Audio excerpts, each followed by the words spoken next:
कभी आपने सोचा है कि दुनिया का सबसे अमीर इंसान The world's richest man and a multi-billionaire. जो आज स्पेस एक्स, टेस्ला, न्यूरालिंक जैसे बड़े बड़े एम्पायर्स को खड़ा कर चुका है, वो किसी भी इम्पॉसिबल स्किल को कैसे सीख लेता है? 28 सितंबर 2008। आज से लगभग 15 साल पहले स्पेस एक्स का तीसरा रॉकेट भी फेल हो चुका था।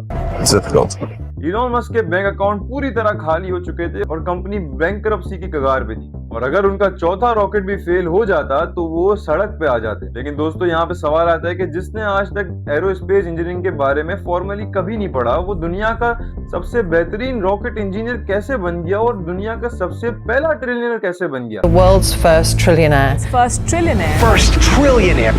Is what victory feels like.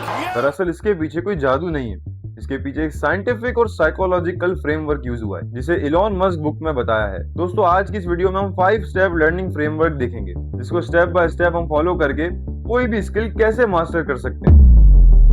हमारे एजुकेशन सिस्टम में सिखाया जाता है कि गलती करना बहुत बड़ा गुनाह है, लेकिन इलॉन मस्क कहते हैं कि गलती करके ही इंसान सीखता है और गलती करना इंसान का सबसे बड़ा गिफ्ट है। और इसी प्रोसेस को साइकोलॉजी में कहते हैं एक्सेलरेट साइकिल टाइम। नासा जैसी बड़ी कंपनीज अपने रॉकेट को लॉन्च करने से पहले अपने रॉकेट के मटेरियल को डिफरेंट कंडीशंस में रखते हैं और इस प्रोसेस में वो सालों लगा देते हैं। लेकिन इलॉन का मॉडल बिल्कुल अलग था। वो कहते थे गलती करके हम सीखेंगे। एक रॉकेट डिजाइन करो, उसको उड़ाओ, अगर फेल होता है वापस वो गलती पकड़ो, उसको वापस उड़ाओ, वापस फेल होगा, वापस गलती सही करो और वापस उड़ाओ। इसका काफी इंटरेस्टिंग एग्जांपल देता हूँ। एक रात को तूफानी बारिश में स्पेस एक्स के रॉकेट के ऊपर बिजली गिरी और रॉकेट का जो फ्यूल टैंक है उस पर डेंट आ गया। इलॉन मस्क के इंजीनियर्स ने कहा कि हमें इसको चेंज करने में कुछ महीने लग जाएंगे, लेकिन इलॉन कहते हैं हथौड़े उठाओ और चढ़ जाओ। जहाँ जहाँ दब गया उसको हथौड़े से सीधा करो और अगर कहीं से टूट गया उसको वेल्ड करो। सुनने में तो ये आइडिया बहुत ही पागलपन लगता है, लेकिन इलॉन मस्क ने ये करके दिखाया, क्योंकि वो कहते हैं कि फेलियर से डरना छोड़ो, उससे सीखना शुरू करो। तो सवाल आता है कि जब इलॉन मस्क के पास कोई रॉकेट साइंस की डिग्री नहीं थी तो फिर उन्होंने ये सब कैसे सीखा? इसके पीछे एक बहुत जिल्लत भरी कहानी है। साल 2001 में इलॉन मस्क एक सस्ता रॉकेट खरीदने के लिए रशिया गए। रशिया के कुछ जनरल्स ने उनका मजाक उड़ाया और कहा कि इंटरनेट के कुछ अमीर बच्चों के लिए हमने रॉकेट नहीं बनाए। काफी सारी रिपोर्ट्स के मुताबिक उनके मुंह पर लिटरली थूका गया था। वापस की फ्लाइट में बैठे हुए वो रो नहीं रहे, वो कैलकुलेशन कर रहे थे कि अगर वो खुद रॉकेट बनाए तो उनको कितना खर्चा आएगा। वो सारा मटेरियल की रिसर्च कर रहे थे। तो एक रॉ रॉकेट बनाने के लिए जो मटेरियल लगता है वो एल्यूमिनियम, टाइटेनियम और कार्बन फाइबर लगते हैं। इनका प्राइस एक्चुअल रॉकेट के मटेरियल से काफी ज्यादा सस्ता होता है। बस उसी सेकंड उन्होंने तय किया कि वो खुद का रॉकेट बनाएंगे।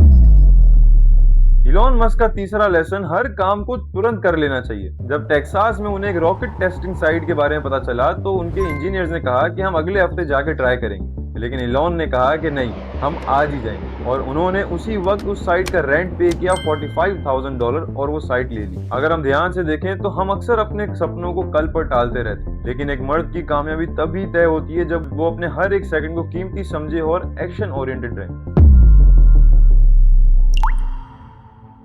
हमारा चौथा लेसन आपकी लाइफ का एक बहुत बड़ा lesson, simplify the process. Tesla की फैक्ट्री में जब कार प्रोड्यूस हो रही थी तो उनको एक बहुत बड़ा इशू फेस आ रहा था प्लास्टिक के कैप्स का, और वो स्टेप्स को फॉलो करना आगे से रूल्स में लिखा हुआ था। लेकिन इलॉन आए और इलॉन ने उनसे मसला पूछा कि क्या इशू आ रहा है। इलॉन मस्क ने कहा कि कैप्स निकाल के फेंक दो। उन्होंने वो कैप फेंक दिए, कार फिर भी प्रोड्यूस होने लगी। हम अक्सर अपनी लाइफ को बहुत कॉम्प्लेक्स बना देते हैं, लेकिन हमें इससे सीखने मिलता है कि लाइफ का 80% बेकार की परेशानियां और प्रॉब्लम्स के अंदर है, और अगर हम उसको हटा दें तो हमारा फोकस सिर्फ 20% रहता है, और जो 20% रियल चीजें हैं वही मैटर करती है। पांचवा और आखिरी रूल, हर चीज के लिए सवाल करो।